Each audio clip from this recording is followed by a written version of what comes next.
En Corée, il existe l'une des unités des forces spéciales les plus puissantes, sous le numéro 709. Il n'y a pas si longtemps, il a accueilli une traditionnelle cérémonie de promotion, au cours de laquelle tout le monde doit s'affronter jusqu'à ce qu'il ne reste plus qu'un seul participant. Cependant, cette fois, une seule personne a pu annuler cette tradition. À la suite de la cérémonie, tous les membres de l'unité n'ont pas pu continuer à servir, et le temps cumulé nécessaire pour restaurer complètement l'unité était de 448 semaines. Après l'incident, tous les membres des forces spéciales ont déposé un rapport auprès de leur commandant leur demandant de les licencier. Afin d'éviter la perte de temps d'employés très précieux, le commandement a dû licencier de force ce combattant nommé John Kim, qui était déjà devenu une légende. 3 ans plus tard, John Kim est allé travailler comme civil, assis dans son bureau en train d'essayer de travailler quand soudain une serviette froissée lui vole au visage. Un chef de service nommé Jeff demande à John pourquoi il considère cette entreprise comme une auberge et ose s'endormir au travail. John Kim demande pardon et examine la serviette, essayant de comprendre ce que son patron lui a lancé. Jeff dit à John que ce sont des mouchoirs dans lesquels il se mouche et lui ordonne de les jeter pour lui, car il n'y a pas de poubelle à proximité. John parvient à peine à se retenir et ne répond pas à son patron, mais décide de laisser libre cours à ses émotions et s'empare de son smartphone. En se connectant à un réseau social, John écrit un énorme test dans lequel son patron lui jette des serviettes et exprime des idées sur la nécessité de créer une structure qui licencie ou transfère les employés dont les activités sont préjudiciables à l'entreprise. Après avoir correctement parlé et s'être défoulé, John expire, souhaitant pouvoir tuer son patron puisqu'il n'était qu'un civil. Soudain, John reçoit un message sur son téléphone disant qu'en tant qu'esclave d'une société capitaliste, on lui donne une chance. Soudain, une lumière rouge s'allume sur la branche gauche des lunettes de John, et un frisson parcourt le haut de sa tête. Une interface de réalité augmentée apparaît dans les verres des lunettes de John, indiquant que son inscription est terminée.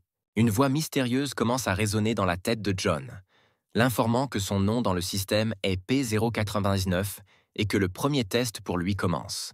John essaie d'enlever ses étranges lunettes, mais les lunettes envoient un petit câble dans la tempe de John, l'avertissant que s'il ne porte pas ses lunettes pendant plus de 60 secondes, il sera électrocuté. John est perplexe quant aux raisons de ce qui se passe, se souvenant que l'entreprise lui a offert ses lunettes il y a longtemps et qu'elles n'ont jamais rien eu d'étrange, quand soudain une voix de femme interrompt ses pensées. Une collègue nommée Arabella s'approche de John, le regarde avec intérêt et lui dit qu'il n'a pas l'air bien. John essaie de dire à son collègue ce qui se passe, mais une voix dans sa tête l'avertit que s'il dit un mot, il sera également électrocuté. John décide que cela n'en vaut pas la peine. Alors il dit qu'il ne lui est rien arrivé de mal, ce à quoi Arabella répond sincèrement qu'elle est heureuse de l'entendre, essayant de proposer un rendez-vous après le travail aujourd'hui. Soudain, Jeff fait irruption dans la conversation, demandant ce qui se passe ici et s'il connaît un bar approprié pour des réunions privées. Il ajoute que John travaillera encore tard aujourd'hui, pour qu'Arabella puisse passer une bonne soirée rien qu'avec lui. Selon Jeff, Arabella ne devrait pas prêter attention aux personnes qui doivent faire des heures supplémentaires en raison de leur incompétence. Arabella n'est pas impressionnée par l'offre de son patron et part, disant qu'elle retournera probablement à son travail, laissant John et Jeff seuls. John essaie de toutes ses forces de se retenir, s'interrogeant sur les raisons du comportement de son patron. Soudain, une voix dans la tête de John lui annonce que l'algorithme de création de mission a été complété avec succès et lui demande d'analyser les personnes qui l'entourent. John tourne son regard vers son patron et les lunettes commencent à numériser, montrant toutes ses données personnelles, tandis qu'il pose des questions à John et est en colère qu'on ne leur réponde pas. Jeff continue d'être en colère, mais l'attention de John est occupée par les lunettes, qui l'informent que le chef du département de Jeff a été choisi comme cible de la mission. Les lunettes informent John que sa mission est de lui ordonner au patron d'arrêter de jurer, ajoutant qu'il sera puni s'il ne s'y conforme pas. Jeff part, disant à John de le suivre pendant que le personnage principal essaie de comprendre ce qui se passe ici. Les points commencent le compte à rebours jusqu'à la punition, alors que John réfléchit à des idées sur l'origine des points. Le temps de la mission est écoulé et John est informé que son taux de perte est de 50%. John essaie de comprendre ce que signifie ce message et décide de vérifier son compte bancaire personnel. En se connectant à son compte personnel, John découvre que le solde de son compte a été réduit de moitié en quelques secondes. John s'emporte, claque ses mains sur la table et crie que tout ce qui se passe est un cirque, mais décide de se calmer et se rend sur le toit sur ordre de son patron. En sortant sur le toit avec John, Jeff commence à pousser John avec ses doigts et lui demande s'il est devenu fou. Jeff dit à John qu'il déteste les gens comme lui, estimant que le personnage principal l'évite non pas parce qu'il a peur, mais parce qu'il le considère vil. John ne dit rien, s'avouant qu'il doit garder le silence dans cette situation, puisqu'il a besoin de ce travail. Soudain, les brimades du patron sont interrompues par Arabella, qui demande gentiment à John s'il est stupide. Arabella dit que John doit être très fatigué à force de travailler toute la journée, ajoutant qu'il est difficile d'acheter une maison de nos jours, même si vous travaillez jusqu'à vos dernières jambes. Arabella dit que John a besoin de savoir quand tout raconter à l'enfer dans ce monde, et montre au patron le magnétophone sur lequel elle a enregistré toutes ses intimidations. Jeff s'emporte et demande avec colère à Arabella ce qu'elle fait, essayant de l'attraper avec sa main. Mais cette fois, John décide de ne pas rester les bras croisés et intercepte la main du patron, l'empêchant d'attraper son collègue. Jeff devient encore plus en colère, exigeant que John le laisse partir immédiatement, le maudissant encore plus. Les lunettes enregistrent le comportement agressif de Jeff et confient à John une nouvelle tâche, qui l'oblige à frapper son patron dans la pomme d'Adam. Jeff se libère et frappe John au visage de toutes ses forces, disant que maintenant il va le remettre à sa place.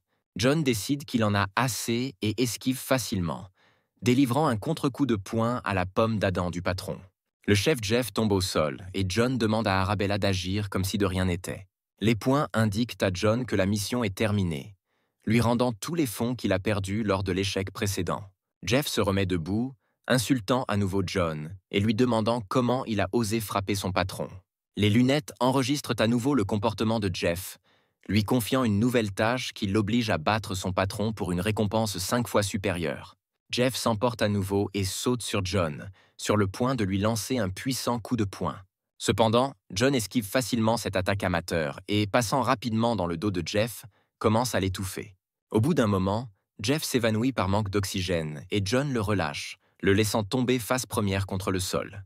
Les lunettes informent John que la tâche a été accomplie avec succès, et il est ravi de voir que son compte contient désormais 170 millions de won. John se souvient avoir récemment passé un entretien pour le poste alors qu'il essayait de mener une vie normale. Cependant, après que les missions ont commencé à lui rapporter des points, sa vie a radicalement changé. Après avoir accompli toutes les missions qui lui étaient confiées au début, John augmenta sa fortune à 580 millions de won.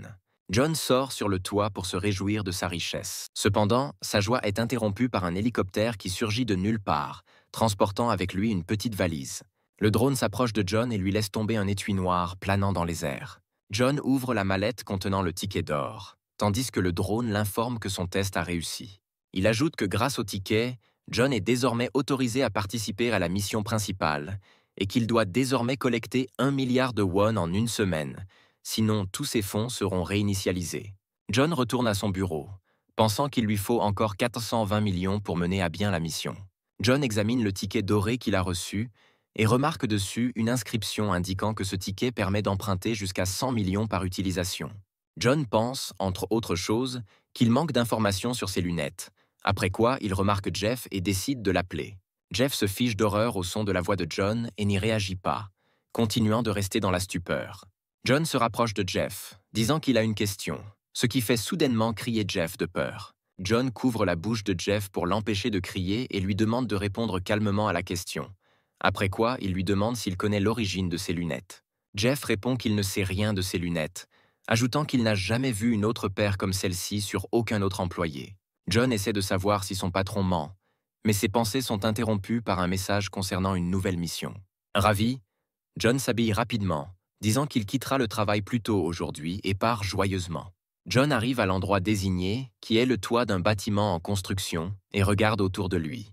Les lunettes informent John que la récompense pour avoir accompli la tâche est de 300 millions de won, ajoutant que la compétition entre les participants commence. Soudain, les lumières du chantier s'allument, éclairant une caisse posée sur une énorme bobine. John se dirige vers l'affaire et l'examine, se demandant comment elle s'est retrouvée là. Après avoir ouvert la valise, le personnage principal découvre qu'elle est remplie à ras-bord d'argent. Les points annoncent les règles, qui font que le gagnant est celui qui détient le sac à la fin du chronomètre, soit 10 minutes. Soudain, plusieurs bandits armés d'armes blanches surgissent du coin et disent à John qu'il n'aurait pas dû prendre le sac si vite. John examine les adversaires et leur demande s'ils sont des participants comme lui. Les bandits se moquent de John, lui demandant s'il comprend la situation dans laquelle il se trouve. Cependant, le personnage principal sourit follement, leur demandant que pour gagner, il lui suffit de tous les battre. Le bandit principal crie à John qu'il est trop arrogant et se précipite pour l'attaquer. Cependant, John, utilisant la valise contenant de l'argent, bloque facilement son attaque. Riant de la vantardise du bandit, John le frappe violemment avec sa paume. La force du coup fait voler le bandit, détruisant tous les objets fragiles avec son corps. John rit en regardant les visages surpris des autres bandits, disant que tout semble encore plus simple qu'il ne le pensait. Les bandits rassemblent leurs pensées et attaquent John de différents côtés simultanément, faisant preuve d'un travail d'équipe. John esquive les attaques avec un couteau, plaçant facilement un étui solide et impénétrable sous les coups. Ayant perdu son sang-froid à cause de coups infructueux, le bandit fait un bond brusque en avant, essayant de percer John. Cependant, John bloque l'attaque en tenant la lame avec une précision chirurgicale à l'aide d'une poignée de valise. Après avoir cassé la lame du couteau, John abaisse de toutes ses forces la lourde valise sur la tête du criminel, le neutralisant. John regarde le bandit inconscient, disant qu'il a mal évalué ses chances. Le personnage principal se tourne vers l'autre bandit et lui dit qu'il a quelques questions. John lui demande qui dirige le jeu, ce à quoi il répond qu'il ne sait rien, ajoutant qu'il a simplement reçu un bracelet et qu'il est devenu participant. John réfléchit aux raisons pour lesquelles seul son dispositif émetteur de mission a la forme de lunettes, tandis que le bandit décide de l'attaquer, profitant de l'occasion. Cependant, le bandit n'a pas le temps de faire quoi que ce soit, car John s'approche rapidement de lui et lui demande s'il veut le poignarder avec ce pathétique couteau. N'ayant pas reçu de réponse claire, John frappe également le bandit avec une valise, l'assommant. Soudain, John entend les cris d'un des bandits, dont le bracelet lui indique que 300 millions lui ont été débités, concluant que le membre est désormais en faillite. L'appareil rapporte que la dette du bandit a atteint son maximum d'1 milliard, ajoutant que la procédure de recouvrement des créances commence maintenant.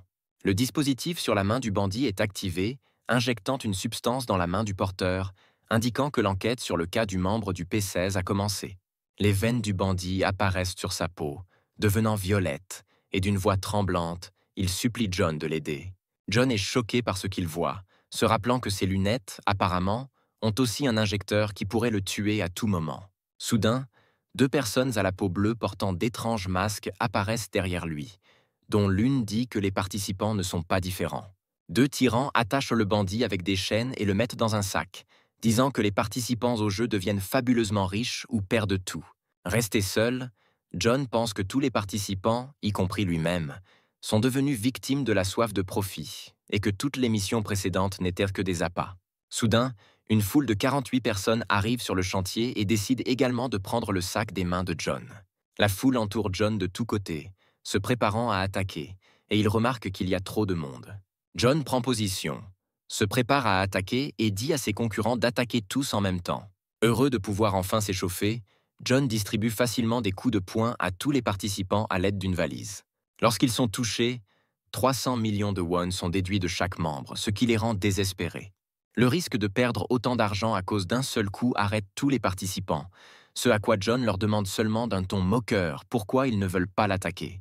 Les participants décident d'attaquer à distance, bombardant John de pierres et d'autres matériaux disponibles. Cependant, John combat facilement tous les objets qui volent sur lui comme une valise, se moquant seulement des tentatives pitoyables de ses adversaires. Dès que les participants sont à court de munitions, John saute sur l'un des leaders en balançant sa valise.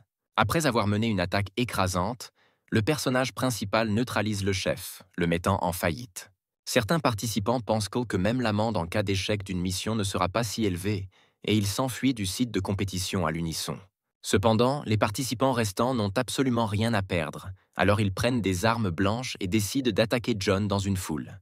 Les créatures masquées regardent John battre les participants un à un avec une valise, multipliant ainsi le nombre de faillis. Peu de temps après, John est déjà en train d'achever le dernier participant, remarquant que son costume est déchiré. Après avoir remporté le concours et reçu un prix de 300 millions, John conclut qu'il peut simplement s'en acheter un nouveau, et s'en va. Une femme l'observe de loin, lui disant que ce membre ne tiendra pas longtemps, se tournant vers son mystérieux collègue. Le collègue lui dit qu'il est d'accord avec elle, ajoutant que John attire trop l'attention sans se rendre compte du danger qui le court. Pendant ce temps, John décide de passer la nuit au cher hôtel Sigrel au lieu de chez lui, où une nuit dans une chambre de luxe coûte 20 millions. Le personnage principal est heureux de pouvoir enfin se permettre une vie riche et de disposer d'un montant qu'il n'aurait pas gagné auparavant en 10 ans. Les serveurs entrent dans la salle et lui disent qu'elle lui a apporté le plat qu'il a commandé. John décide d'essayer un steak spécial de première qualité préparé par un chef 3 étoiles Michelin. Le visage de la jeune fille change, demandant à John s'il aime le plat préparé. John affiche un sourire satisfait, signalant que le plat est incroyablement savoureux. La jeune fille enlève son déguisement, se révèle être celle qui le suivait sur le chantier et dit que c'est une personne complètement imprudente. John regarde la fille d'un air absent, et après une pause gênante, il la salue. La jeune fille lui demande pourquoi il est si négligent de participer, se demandant pourquoi John n'est pas du tout surpris par ce qui s'est passé. John répond qu'il les a remarqués dès le début. Alors il s'attendait à ce qu'ils viennent, désignant le deuxième invité dans sa chambre. L'homme mystérieux s'avère être un homme adulte aux cheveux blancs, qui est un peu surpris que John les laisse se rapprocher alors qu'il les connaît. John répond qu'il les a remarqués le suivre, mais il pouvait dire qu'il ne voulait pas lui faire de mal, ajoutant qu'il voulait lui-même des réponses. L'homme dit qu'il comprend le désir de John de leur soutirer des informations, ajoutant qu'il lui demandera quelque chose lui-même. Le trio s'assoit à table et l'homme demande à John comment il est devenu membre. John répond qu'il l'est devenu après avoir reçu l'appareil et effectué des missions de test, au cours desquelles l'homme lui demande où se trouve son bracelet. John répond qu'il n'y a pas de règle stipulant que le bracelet doit être au poignet, décidant de dissimuler des informations sur ses lunettes, ce qui amène la jeune fille à sympathiser avec lui en supposant qu'il le porte à la cheville. John dit que c'est à son tour de poser des questions et demande à l'homme s'il sait comment retirer l'appareil. L'homme répond que le prix pour lequel l'organisation a fixé la liberté est de 2 milliards de won. Et tant que ce montant n'est pas payé, il est impossible de le retirer. John demande si l'homme entend par organisation les opérateurs de ces appareils, ce à quoi il reçoit une réponse affirmative. L'homme explique à John que cette organisation est la créatrice de l'enfer et la propriétaire du Darknet, qui utilise des dizaines de milliards de fonds illégaux pour organiser des jeux terribles. Selon lui, pas un seul participant n'a encore réussi à retrouver sa liberté. John demande à l'homme pourquoi il lui raconte tout cela, ce à quoi il répond qu'il veut voir quel genre de personne est John, et ce qui est le plus important pour lui dans cette vie. John répond qu'il peut simplement acheter sa liberté en gagnant 10 milliards de won et en garder suffisamment pour vivre jusqu'à sa retraite. L'homme conclut des paroles de John que l'argent est la chose la plus importante pour lui, puis demande pourquoi John est convaincu qu'il peut toujours gagner. En attendant une réponse, l'homme invite John à jouer à un petit jeu avec lui, en lui envoyant une invitation via son appareil. John dit qu'il n'est pas du genre à avoir peur de tels défis et à accepter les propositions, mais l'analyse de son adversaire le fige sur place. D'après les données diffusées par ses scores, devant lui se trouve un concurrent de rang 3 nommé Walter Moe, qui compte 14 victoires et une seule défaite avec une valeur nette de 4 milliards de won. Les lunettes indiquent à John que le jeu commence et qu'il n'a plus la possibilité d'abandonner, ce dont il n'est que sarcastiquement surpris. Avec un léger sourire, Walter Moe demande à l'appareil quel genre de jeu lui et John ont devant lui. John se rend compte qu'il a fait une grosse erreur et essaie de demander à Walter d'attendre et d'annuler l'offre. Cependant, Walter dit qu'il est trop tard et que la roulette a commencé à tourner, ce qui déterminera le jeu aléatoire. À la roulette, il existe un jeu de dés dont les règles stipulent que chaque participant dispose de 2 dés noirs et blancs et que le joueur avec le score le plus élevé gagne, qui est soit le produit des valeurs lancées si elles sont identiques, soit les plus élevés s'ils sont différents. La jeune fille ouvre le dossier en disant que chaque jeton vaut 10 millions de won, ajoutant que chaque joueur recevra 88 jetons. Walter ajoute que les dés blancs sont lancés immédiatement, après quoi les joueurs placent dans des paris, puis le verre est levé, sur lequel les dés noirs deviennent visibles. John est surpris qu'il ne s'agisse que d'un jeu de hasard, ce à quoi Walter Moe fait remarquer que le personnage principal est calme, ce qui signifie qu'il est confiant. John accepte calmement, mais dans son cœur il crie d'indignation, se rappelant que toute sa vie est l'incarnation de la malchance. Soudain, John se rend compte que malgré tout, il a gagné 880 millions en 3 jours, ce qui veut dire qu'il n'est pas si malchanceux finalement. Une fois que tous les jetons ont été distribués et que les préparatifs sont terminés, Walter Moe demande à John s'il est prêt à commencer à jouer. John décide qu'il transformera son échec en une nouvelle opportunité et lance le dé blanc avec confiance. Cependant, malgré l'incroyable estime de soi et la confiance de John, on lui confie une unité perfide. Walter n'a également obtenu qu'un 2 au premier lancer. Alors il la regarde pensivement, tournant les options dans sa tête. Après avoir tout pesé soigneusement, Walter parie 100 millions, surprenant John. Après avoir évalué ses chances et réalisé qu'il n'a nulle part où se retirer, John accepte le pari de Walter. La jeune fille dit que puisque les paris ont été acceptés, elle révèle les deuxièmes dés aux participants.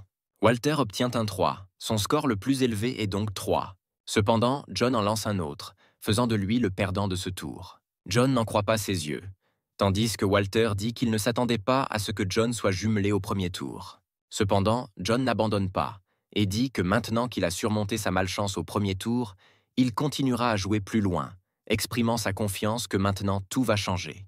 Malheureusement, la confiance n'aide pas John, et il perd encore et encore, sans remporter une seule victoire. Après 500 millions perdus, la jeune fille annonce qu'elle passe au tour final. Après avoir lancé les dés, Walter Moe lance un 1 et John lance un 6. John se réjouit de l'accord réussi. Mais Walter met tout en œuvre, affirmant qu'il donnera à John une chance de reconquérir et de tout gagner. Le personnage principal est choqué par le comportement de Walter, raisonnant mentalement sur la raison pour laquelle Walter a tant d'espoir d'obtenir un 6. Ce qui, dans ce jeu, signifie une victoire automatique, mais réalisant que pendant tout ce temps, il n'y a eu aucune manipulation avec les dés, il accepte le pari. John note que s'il avait su quel genre de personne était Walter, il ne se serait jamais assis pour jouer avec lui à table, car Walter a le talent d'absorber la chance. Walter obtient un 6, ce qui fait de lui le vainqueur automatique de ce tour et garde toute la fortune de John pour lui. Walter part en disant que c'était une compétition amusante et qu'ils devraient se revoir. Il jette à John une carte de visite, lui disant de le retrouver si quelque chose de plus important que l'argent entre dans sa vie. Le lendemain soir, une fête d'entreprise se réunit au café, à laquelle participent les collègues de John. John lui-même sirote sombrement un verre dans une bouteille, plongé dans des pensées d'argent perdu. Un homme s'approche de John et lui demande pourquoi il a l'air si malade alors qu'il est à la fête de bureau. L'homme est le président de l'entreprise où travaille John, nommé Matt Dock. Cependant, John ne fait pas attention à Matt et continue de boire d'un air maussade. Jeff se lève d'un bond, essayant de s'expliquer avec complaisance auprès du président. Cependant, le président, souriant gentiment, dit à Jeff qu'il ne voit rien de mal et demande à John de le suivre. Dès que les deux partent, les employés commencent à se parler de John, en disant qu'il est un peu étrange, et en racontant comment ils ont entendu dire que John avait fait faillite avec un investissement. Arabella écoute ces conversations et exprime l'espoir que tout ira bien pour John, ce à quoi on lui dit que le président de l'entreprise était surnommé le Bouddha souriant pour sa bienveillance.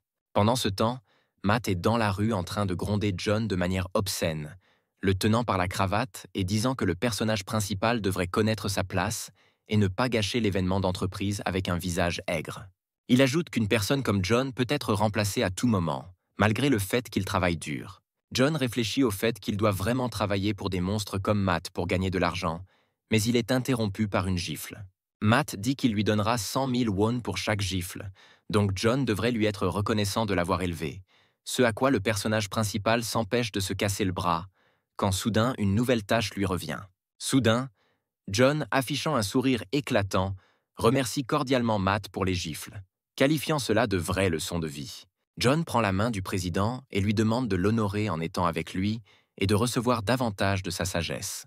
Le président devient immédiatement plus gentil et dit à John qu'il est d'accord, exigeant de retourner au café, où John lui servira un verre, et ils iront jusqu'au bout. John sourit et est d'accord avec le président, relisant les termes de sa mission, dans laquelle il reçoit l'ordre de kidnapper Matt pour une énorme récompense. Après un certain temps, Matt Dock reprend ses esprits, étant attaché dans un garage. John dit à Matt qu'il l'a kidnappé, vérifiant les nouvelles conditions de mission sur sa montre, d'où il résulte que le président doit être enfermé dans un certain endroit et y être détenu pendant 24 heures.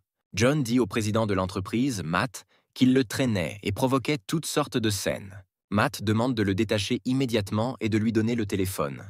Mais John le sort de sa poche et précise s'il s'agit bien du téléphone dont il parle. John dit qu'il a fouillé son téléphone et trouvé diverses choses, ce qui met Matt en colère, qui le traite de gamin et demande de le détacher. Il continue son hystérie, criant que John n'ose pas le kidnapper et espère qu'il ne lui arrivera rien à cause de cela. En réponse, John pique Matt avec son téléphone, qui contient des photos d'une caméra cachée installée dans les toilettes pour femmes de l'entreprise. John traite Matt de pervers complet, suggérant que c'est lui qui l'a installé, ce à quoi il demande seulement de manière incompréhensible comment il a pu y accéder. John se moque seulement de Matt, sans lui dire que la récompense intermédiaire pour l'enlèvement était d'apprendre à pirater des appareils. John dit à Matt que s'il confie l'affaire à la police, des choses très intéressantes se produiront. John dit qu'il comprend maintenant pourquoi il a dû kidnapper Matt, quand soudain son attention est attirée sur un dossier contenant des fichiers sur son téléphone. John plonge dans le contenu du dossier, parcourant les noms des fichiers, quand il s'arrête brusquement.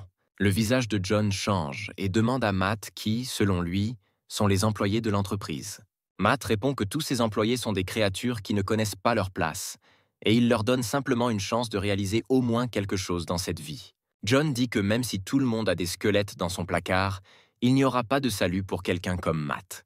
Matt sourit avec arrogance, disant que John commet lui-même des crimes maintenant, donc son intimidation sera inutile. John fait taire Matt en lui disant qu'à partir de maintenant, il lui donnera 100 000 won pour chaque gifle, lui disant de considérer cela comme un entraînement à la patience. Matt s'emporte et crie au personnage principal que s'il ose toucher ses cheveux, il aura des ennuis. Cependant, il n'a pas le temps de finir car la gifle de John le rattrape, l'envoyant facilement voler au sol. John s'assoit à côté de Matt et lui demande les raisons pour lesquelles Matt pense que s'il a de l'argent, il peut vivre ainsi. John soulève le président de l'entreprise, ajoutant que même vivre comme tout le monde devient très difficile et grâce à des créatures comme Matt, cela devient presque insupportable. Le personnage principal frappe à nouveau le président de l'entreprise en lui disant qu'il souhaite qu'il ressente cette injustice au moins une fois dans sa vie. Brûlant de peur et de frustration, Matt Doc essaie de présenter quelque chose qui ressemble à des excuses. Cependant, soudain, un homme fait irruption dans le garage où John l'a enfermé, se réjouissant d'avoir trouvé sa cible. Il n'y a aucune trace de remords sur le visage du président, et il demande à l'homme de l'aider, affirmant que John l'a kidnappé. L'homme et son complice arrivent, disant à Matt de rester sur place et d'attendre, tandis que l'appareil sur son bras annonce une nouvelle cible, disant qu'ils doivent sauver Matt. Ils disent à John qu'ils n'ont rien de personnel contre lui, et qu'il ne s'agit que d'une mission à laquelle il agite sciemment la main, disant qu'il n'a rien à redire non plus. Les participants sont surpris que John agisse trop calmement, soupçonnant que quelque chose ne va pas ici. Cependant, en un clin d'œil, John réduit la distance avec l'un des participants et le met hors d'état de nuire d'un seul coup.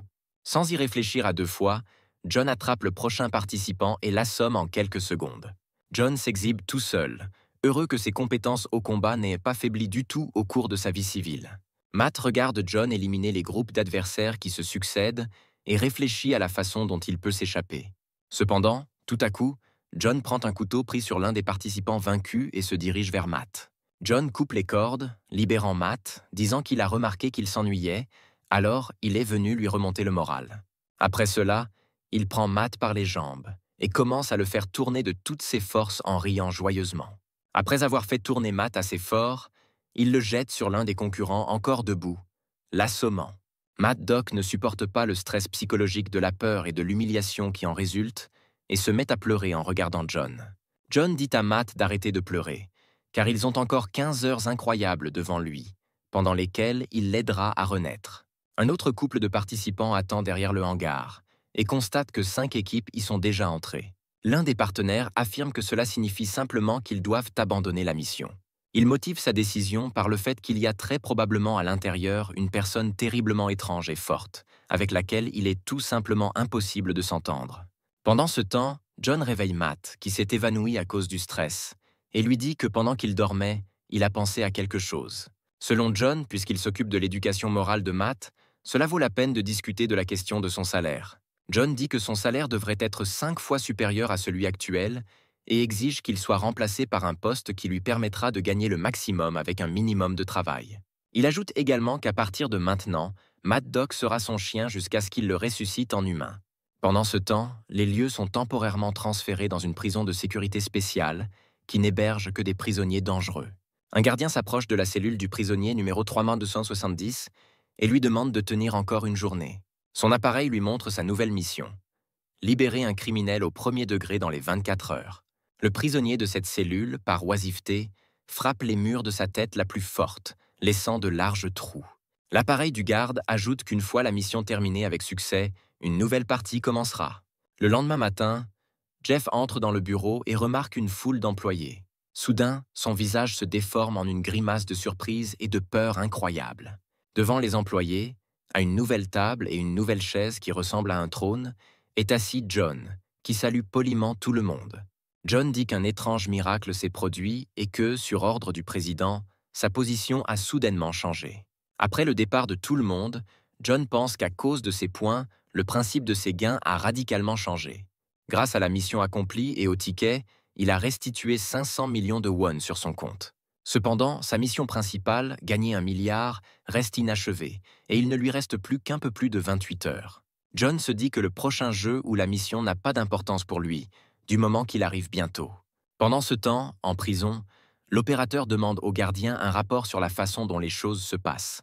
Un gardien lui répond qu'il est dans un bus avec 10 prisonniers particulièrement dangereux, mais qu'il n'y a pas de situation d'urgence. Or, il s'avère que le gardien a d'abord tranché la gorge de son partenaire afin de ne pas laisser de témoins de ces atrocités.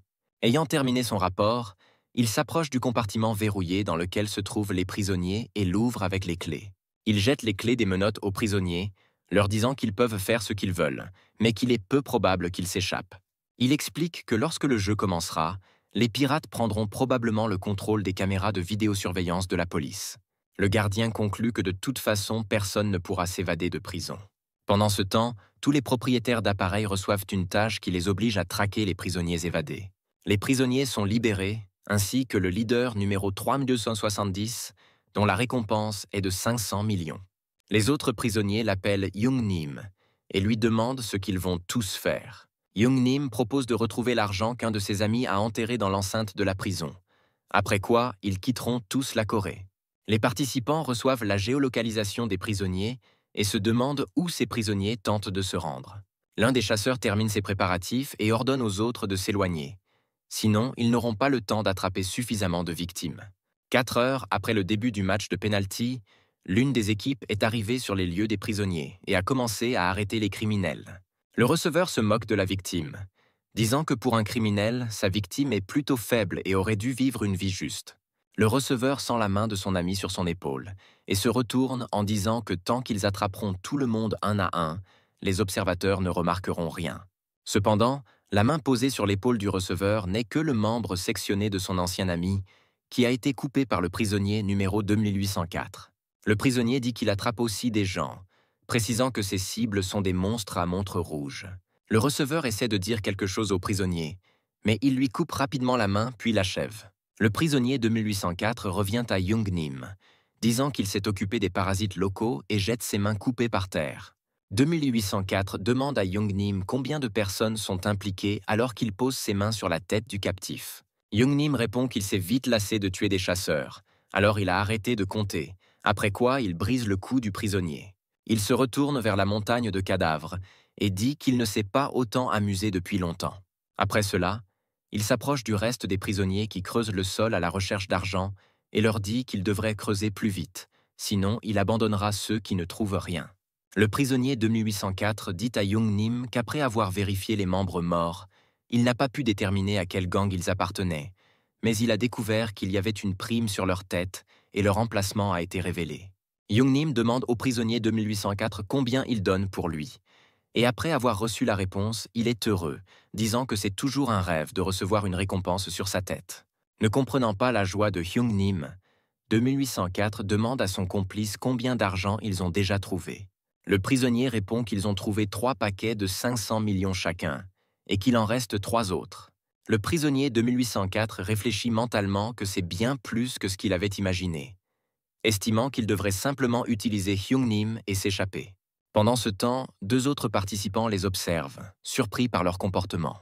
Ils remarquent alors un tas de membres morts déterrés, réalisant que les prisonniers sont bien plus dangereux qu'ils ne le pensaient au départ. Les participants décident de ne pas battre en retraite et de jouer gros. Mais l'un d'eux remet en question la justesse de son action, affirmant que chasser les gens comme le bétail est étrange. Cependant, ses pensées sont interrompues par son complice, qui l'a attrapé par la veste et lui a dit qu'il ne chassait même pas des gens, mais des monstres. Le responsable des participants suggère de les attraper à distance, car c'est la méthode la plus sûre, ajoutant qu'il ne faut en aucun cas les laisser s'échapper. Soudain, la voix de John se fait entendre derrière lui, disant qu'ils ne peuvent vraiment pas laisser les prisonniers s'échapper. John sort des buissons à la rencontre des participants effrayés, leur disant que cela ne sert à rien d'être tout le temps sur ses gardes. Jonah dit qu'il n'est qu'un employé de bureau, semant la confusion aux yeux des participants. Cependant, John dit qu'il a un excellent projet et qu'il le partagera s'ils sont intéressés. Après que John ait parlé de son plan, la perplexité et l'incompréhension se figent sur les visages des participants. Le chef des chasseurs pointe une arbalète sur John et lui demande pourquoi il pensait qu'ils devraient être des appâts, ajoutant qu'ils ne sont pas des mauviettes. Il prévient que si John ne s'enfuit pas en comptant jusqu'à 3, il lui tirera dessus, ce à quoi John rétorque calmement qu'il a suggéré la meilleure voie pour tout le monde. Le chef tire sur John, mais il dévie facilement la flèche d'un coup précis de sa machette. Après avoir attrapé un morceau de flèche avec sa main, John dit que le chef n'aurait pas dû l'avertir exactement du moment où il tirerait. John invite les participants à l'écouter pendant qu'il est encore gentil, et ils sont d'accord sans aucun doute. Après un certain temps, les participants s'approchent des prisonniers, qui recherchent les dernières liasses d'argent restantes. Les prisonniers rient parce que les participants sont venus vers eux à main nue, et ont exprimé le désir de les enterrer ici même. Après avoir attendu que tous les détenus les voient, les participants prennent la fuite. Le prisonnier 2804 ordonne à tout le monde d'attraper l'évadé et ils le poursuivent. Les participants s'enfuient des prisonniers et rejouent dans leur tête le plan de John, selon lequel ils doivent les attirer vers l'endroit spécifié. Une escouade de chasseurs arrive à l'endroit indiqué, mais des prisonniers courent aussitôt après eux. Les prisonniers entourent les chasseurs, se plaignant qu'il n'y a pas de trou pour les enterrer. L'un des prisonniers court vers le chef des chasseurs en brandissant une pelle pour l'achever d'un seul coup.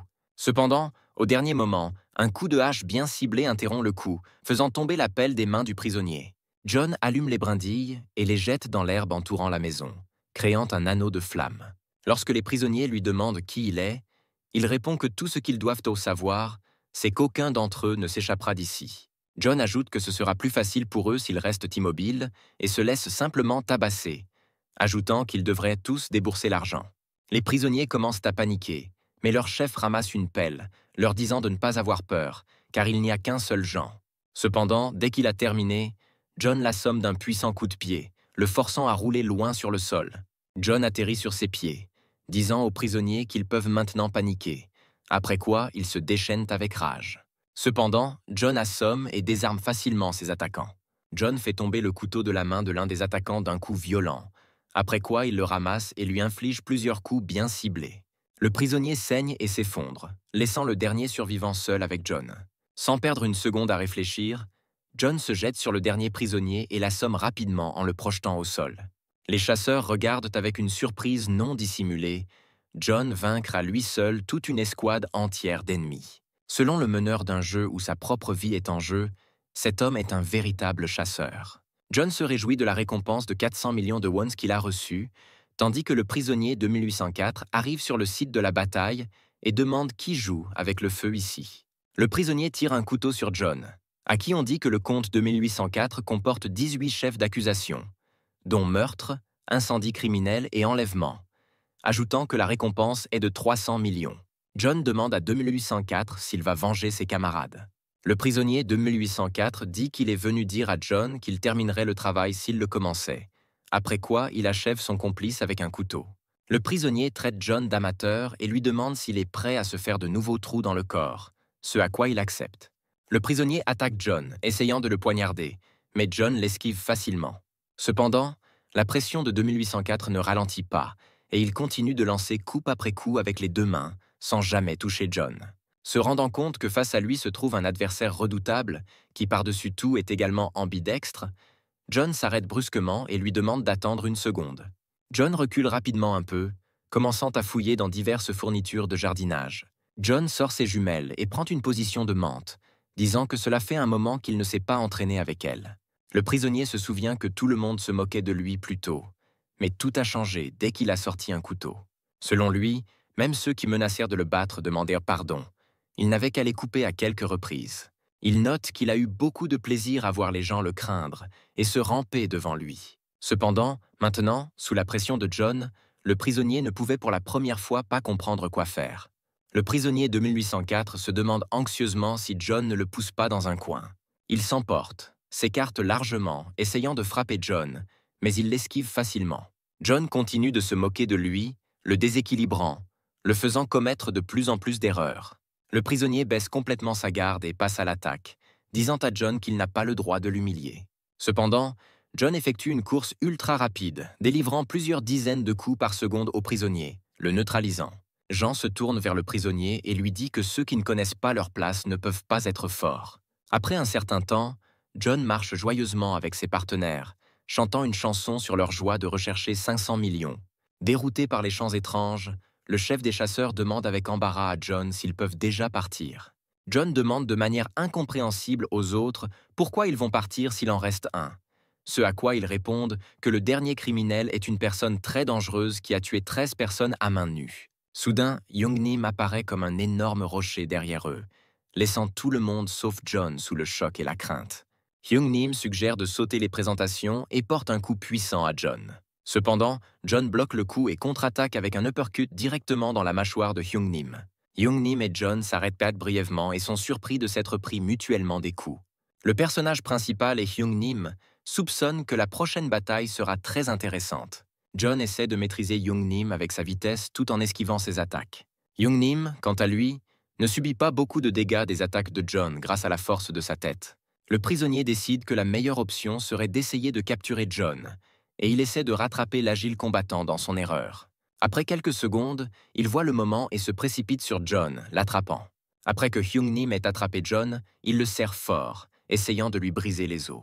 Young-Nim demande à John s'il comprend que la casquette va bientôt lui revenir et le serre davantage. Cependant, dans une situation stressante, John retrouve un second souffle, pompant son corps d'endorphine et d'adrénaline.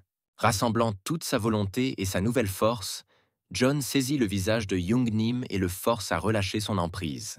John lui dit qu'il retient ses pouvoirs depuis longtemps, mais comme il fait face à un adversaire puissant, il ne peut plus se retenir. Il frappe ensuite avec force la tête de Young-Nim contre le sol, provoquant un coup écrasant. Après avoir éliminé Young-Nim, John reçoit la récompense finale de 500 millions de won et la chasse aux criminels est déclarée terminée. Les chasseurs regardent avec horreur John vaincre une catégorie aussi puissante et n'en croient pas leurs yeux. L'un d'eux propose à voix basse d'emporter secrètement l'argent enterré par les prisonniers, ce que John ne connaît pas encore. Les chasseurs s'approchent de John et lui disent qu'ils vont nettoyer la zone de chasse. John n'est pas contre cette situation quand soudain une fléchette lui vole dans le cou. Une fraction de seconde plus tard, les fléchettes touchent également les chasseurs, qui reculent sur les côtés. Réalisant qu'il s'agit d'un poison paralysant, John tente de scanner les attaquants en scrutant la zone avec ses yeux. Un homme portant un masque blanc avec le symbole Oméga sort de la forêt, et une tentative de le scanner renvoie le résultat que l'accès est refusé. Oméga est également entouré d'hommes de main qui ressemblent à des agents de recouvrement sur un chantier de construction. John essaie de demander à Oméga qui il est, mais le poison commence à faire effet et ses yeux se ferment lentement. Incapable de résister au pouvoir du poison, John tombe inconscient au sol. John se retrouve dans un bâtiment en feu qui ressemble à un établissement correctionnel. John tente de sortir du bâtiment en feu, mais entend soudain des voix étranges lui poser des questions. John se retourne et voit des enfants morts qui le regardent à travers les barreaux et lui demandent pourquoi il s'est enfui seul. John se lève soudainement et se retrouve allongé sur son lit dans son appartement. Le personnage principal se souvient de tout ce qui s'est passé, et le visage de Young-Nim vaincu et ce masque Oméga apparaissent dans sa tête. John écoute la télévision qui diffuse des informations selon lesquelles un incendie s'est déclaré dans un bus d'un convoi de prisonniers condamnés à mort. John vérifie son solde et son statut de mission et confirme que son solde est de 1,7 milliard de dollars. John expire en posant une main sur son cou, croyant que tout s'est terminé sans problème. Soudain, il sent un étrange appareil sur son cou qui ressemble à une petite bombe.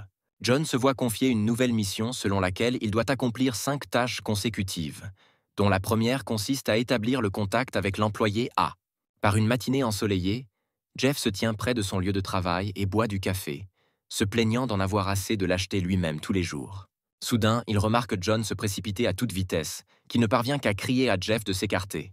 John passe devant Jeff, lui arrache la tasse de café des mains et se précipite vers les étages supérieurs du bâtiment. Arabella est assise sur son lieu de travail et s'acquitte de ses tâches en lisant des rapports. Soudain, le visage de John, essoufflé et déformé par un léger brin de folie, apparaît devant son visage et la salue. Arabella saute de son lieu de travail avec surprise, examinant attentivement John. S'étant un peu calmée, elle demande à John ce qui s'est passé et pourquoi il était si essoufflé. Ce à quoi John répond qu'il a une tâche très importante. Arabella demande à John si cette tâche la concerne, alors qu'on lui confie une mission selon laquelle il doit passer 6 heures à côté d'Arabella. John dit qu'il a récemment changé de poste et d'emploi, ajoutant qu'elle a probablement besoin d'une pause dans un travail excessif. Le personnage principal conclut qu'aujourd'hui, Arabella peut se reposer et parler avec lui, et que l'assistant Jeff fera tout pour elle. John remarque Jeff et le regarde follement, lui demandant s'il va aider Arabella. Jeff, mort de peur, salue en disant qu'il fera tout sans aucun problème. John ajoute qu'il paiera ses dépenses de vacances avec la carte qu'il a reçue de son patron, gardant le silence sur le fait qu'il l'a effectivement volée. Arabella est heureuse de cette situation, lui demandant si elle peut prendre des vacances à tout moment. Ce à quoi John répond que pour cela, elle a besoin d'être près de lui. Arabella et John passent une excellente journée en faisant diverses activités, comme aller au cinéma, pique-niquer ou jouer au bowling. Et John pense que cela ressemble beaucoup à un rendez-vous. John et Arabella terminent leur journée au restaurant et elle lui dit qu'elle s'est bien amusée aujourd'hui. Arabella s'excuse d'être bruyante, admettant qu'elle commence à être de plus en plus fatiguée à force de trop travailler. Elle dit qu'elle est toujours très reconnaissante envers John pour tout et dit qu'elle veut lui avouer quelque chose. En levant les yeux vers John, elle voit qu'il a inséré 2 fourchettes dans sa bouche, disant qu'il s'agit d'un morse moustachu. Arabella rit de bon cœur, demandant à John s'il était aussi ivre qu'elle. John a pour mission de faire rire Arabella et est heureux qu'elle soit un peu ivre. Sinon, cela aurait été beaucoup plus difficile. Le serveur s'approche d'eux et leur apporte une assiette recouverte d'un couvercle en leur disant que leur dernier plat est prêt. Il remercie John et Arabella d'avoir visité le restaurant, disant qu'il leur a préparé un petit cadeau, enlevant le couvercle et montrant à John que les mêmes montres des membres se trouvent à l'intérieur. Arabella regarde l'appareil, le prenant pour une montre intelligente. Et John reçoit la tâche d'amener Arabella à rejoindre le jeu et à lui mettre l'appareil. Arabella demande joyeusement s'ils reçoivent une montre, tandis que John se rapproche du serveur et lui demande qui il est. Le majordome regarde John sans vie, et il se rend compte que quelqu'un le contrôle clairement. Arabella regarde John d'un air un peu confus, lui demandant si tout va bien. John est perdu dans ses pensées, réalisant qu'il s'est trompé en pensant qu'il pourrait toujours gagner, car il n'imaginait pas que de tels dilemmes se présenteraient à lui. John décide de ne pas le dire à Arabella et lui dit que rien de grave ne s'est produit, ajoutant qu'il la raccompagnera chez elle. En arrivant chez elle, Arabella s'endort paisiblement et John la regarde, réalisant qu'elle est sans défense et que cela ne lui coûte rien de lui mettre l'appareil. John se dit que tout ce en quoi il croit dans ce monde, c'est l'argent, ajoutant que sa vie est beaucoup moins importante que la sienne, mais il n'arrive toujours pas à se prononcer sur une telle méchanceté. Soudain, Omega contacte John à travers les lunettes, lui disant que personne ne sera au courant de son action. Il ajoute qu'une personne fait tout pour survivre, donc John ne devrait pas s'inquiéter. Selon Omega, John est spécial, mais en fin de compte n'est qu'un des membres, et les membres sont très faciles à contrôler, puisque l'homme est l'animal le plus égoïste. John demande moqueusement à Omega s'il pense vraiment tout savoir de lui, ajoutant qu'il pense qu'il n'a aucune idée de qui est John. John dit à Omega qu'il l'a laissé tomber, expliquant que lorsqu'il échoue, il bouleverse tout. Omega demande à John s'il est sûr d'en être capable, ce à quoi le personnage principal prend un couteau et lui arrache la bombe du cou. John dit à Omega qu'il pensait pouvoir le contrôler avec de l'argent, mais en réalité, c'est lui qui l'utilisait. Omega se demande jusqu'où John peut aller, appelant plusieurs drones dans la zone où se trouve John. Les drones mettent le feu à la villa en face de John, et Omega l'informe qu'il y a 5 personnes à l'intérieur. Omega dit à John qu'il doit sauver les malheureux de cet incendie, mais il y a un piège. John reçoit une nouvelle tâche pour tuer Arabella avec une récompense importante de 300 millions de won. La même tâche, ainsi que la localisation d'Arabella, revient à plusieurs autres participants. Omega pose un dilemme à John. Sauver des inconnus d'un incendie ou sauver son collègue, devenu la cible des participants. John décide prudemment d'appeler les pompiers et sort son smartphone. Omega, s'étant connecté à lui, rapporte que cela est bien sûr interdit, affirmant qu'il a pris le contrôle de tous les systèmes, disant à John qu'il doit choisir l'un des deux. John évalue rapidement ses options et commence à crier à plein poumon qu'il y a un incendie dans la maison, réveillant tous les résidents. Tous les habitants de la maison se réveillent et courent dehors, et avec eux, Arabella, endormie paisiblement, reprend ses esprits. John jette rapidement un tissu épais sur Arabella pour l'empêcher de se brûler. Après avoir enveloppé Arabella, John la jette par-dessus son épaule et la transporte hors du bâtiment et dans la rue. John la dépose en lui disant que malheureusement, il n'a pas apporté son téléphone professionnel. John demande à Arabella de se couvrir d'une couverture et d'attendre ici, disant qu'il reviendra bientôt. Arabella demande anxieusement à John où il va, exprimant l'espoir qu'il ne reviendra pas sur les lieux de l'incendie. John hésite un peu et lui raconte que lorsqu'il était enfant, il y avait un incendie à l'endroit où il habitait. D'après les paroles de John, il était faible et très effrayé à ce moment-là, donc il ne pouvait rien faire. Après ce jour, John a décidé qu'il ne laisserait jamais une personne innocente dans le pétrin. John entre dans un bâtiment en feu et Arabella le regarde avec inquiétude tandis que les spectateurs se demandent pourquoi il y est allé. Au bout de quelques secondes, les gens sortent leur téléphone et commencent à filmer de toute leur force le bâtiment en feu. John émerge de la fumée quelques minutes plus tard, sortant 4 personnes du feu. Arabella étale sa couverture et John y place les survivants, demandant de l'aide alors qu'il retourne au bâtiment en feu. John est informé que le participant s'approche d'Arabella et se trouvera dans un rayon de 5 mètres dans 1 minute. John décide qu'il aura le temps de sauver tout le monde et accélère dans le bâtiment. Ayant trouvé le dernier appartement avec un survivant, il s'y envole aussitôt, s'approchant du malheureux.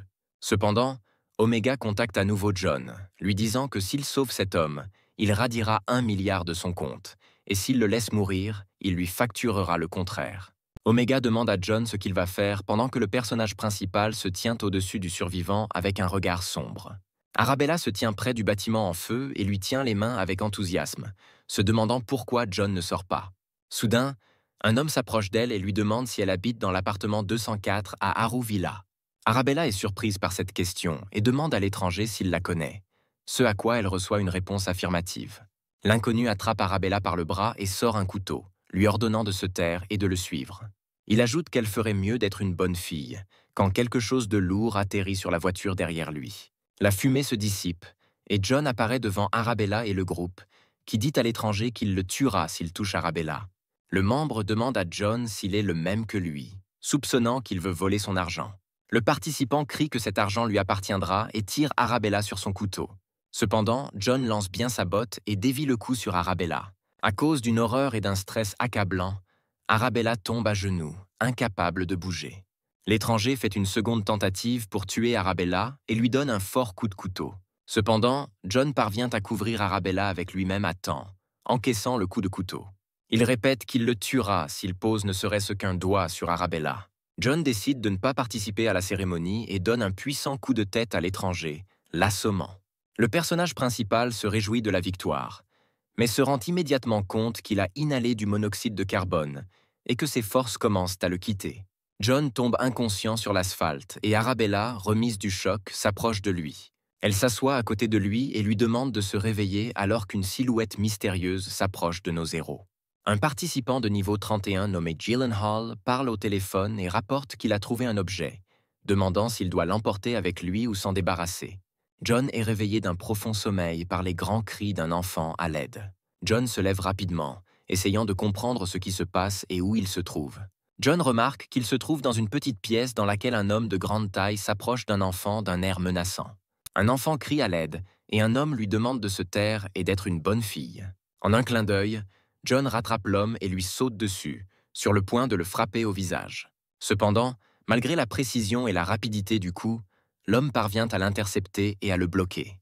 Il demande à John pourquoi il frappe si soudainement, ce à quoi John répond en lui ordonnant de s'éloigner de l'enfant. Ils sont interrompus par Walter assis tranquillement dans la pièce, tenant une arme à feu.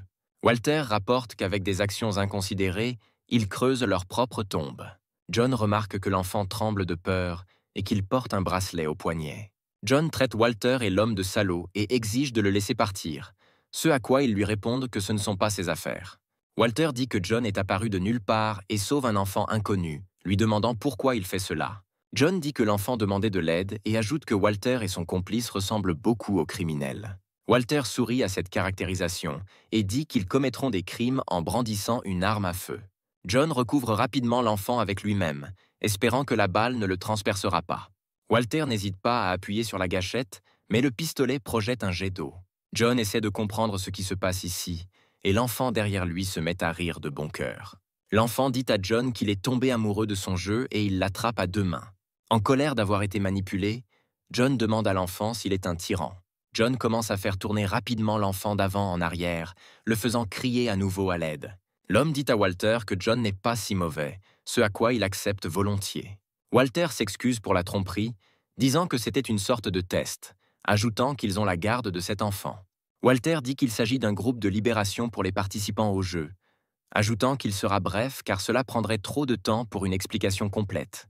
Il dit que sa collègue, qui était avec lui hier, est saine et sauve à l'hôpital, mais qu'en raison d'un choc grave, elle ne se souvient pas de ce qui s'est passé. Walter montre à John un selfie de son assistant, qui veille à la sécurité d'Arabella à l'hôpital.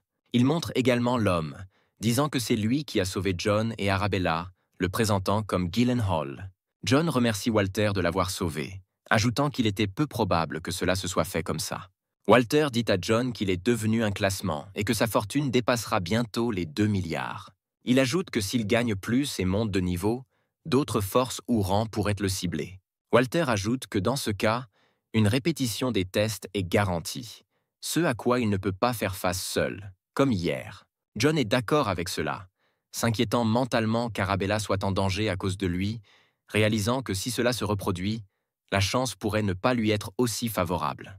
Walter dit à John qu'il devrait rejoindre notre groupe et transférer 800 millions qui seront ensuite restitués sur son compte.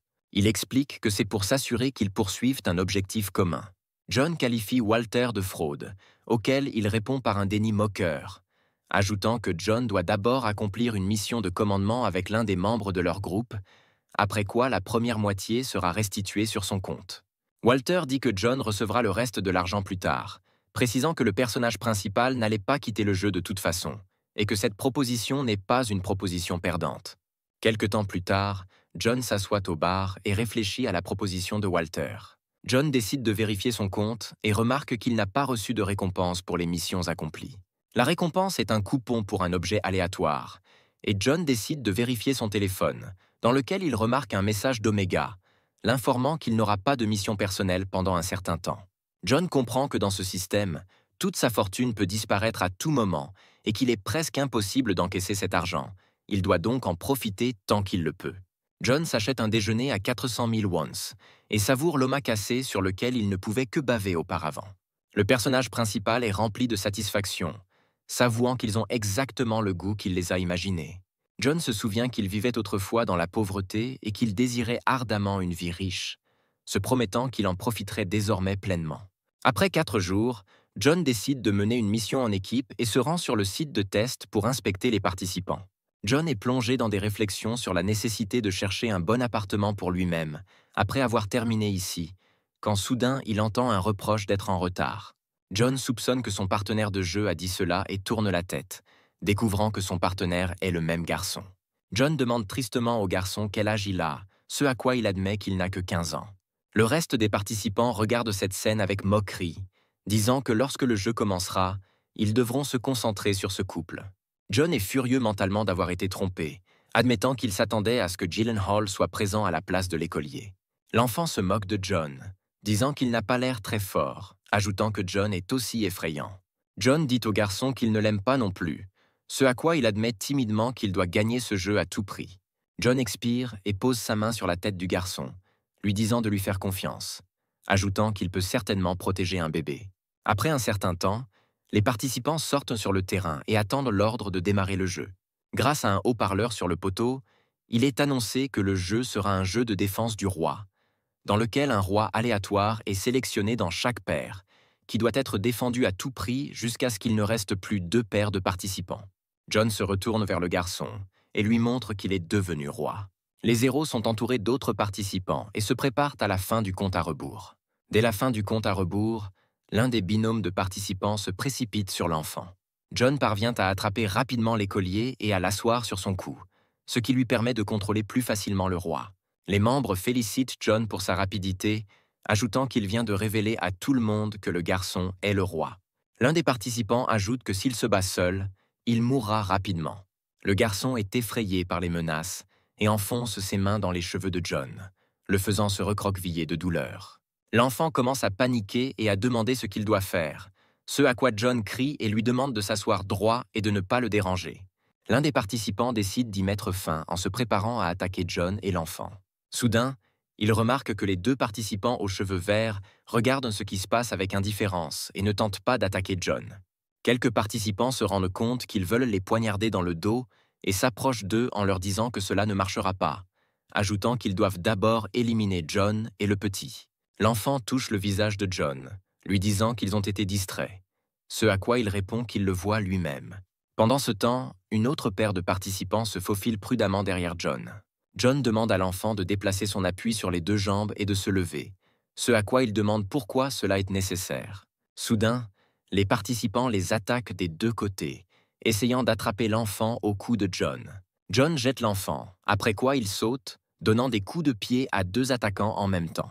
John assomme les participants d'un seul coup et décide de se montrer en rattrapant théâtralement un enfant qui tombe. John rabaisse l'enfant en disant qu'il s'occupera des autres et qu'il reviendra. L'enfant essaie de comprendre quel genre de personne est John, tandis qu'il se retourne au grand cri de l'un des participants.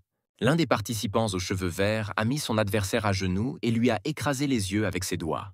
En réponse aux appels à ne pas le faire, il admet seulement froidement qu'il s'amuse avec cela. Donc, il ne s'arrêtera pas.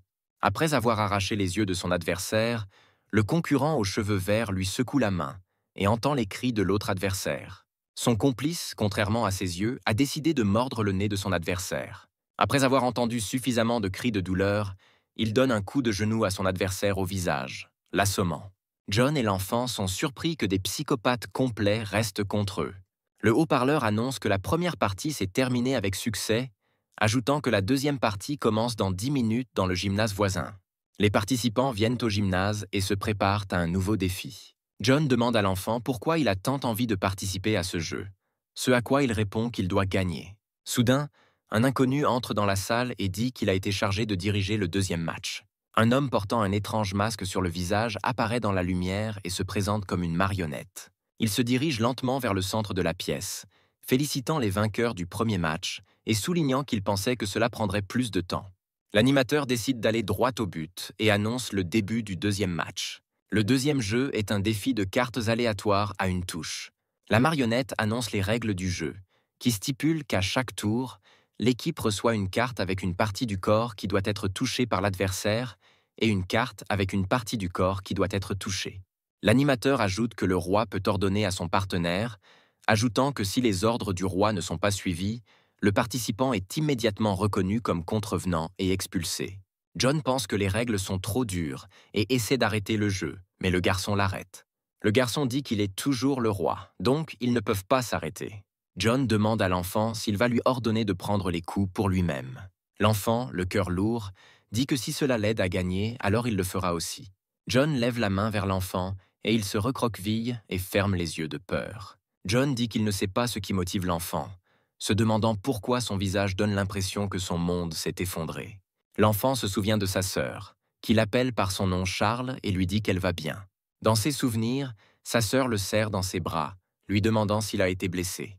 La sœur dit avoir trouvé un travail qui lui permettra de rembourser ses dettes en 2 ans et de le protéger. Charles conclut que sa sœur n'est jamais revenue et qu'il doit donc la retrouver.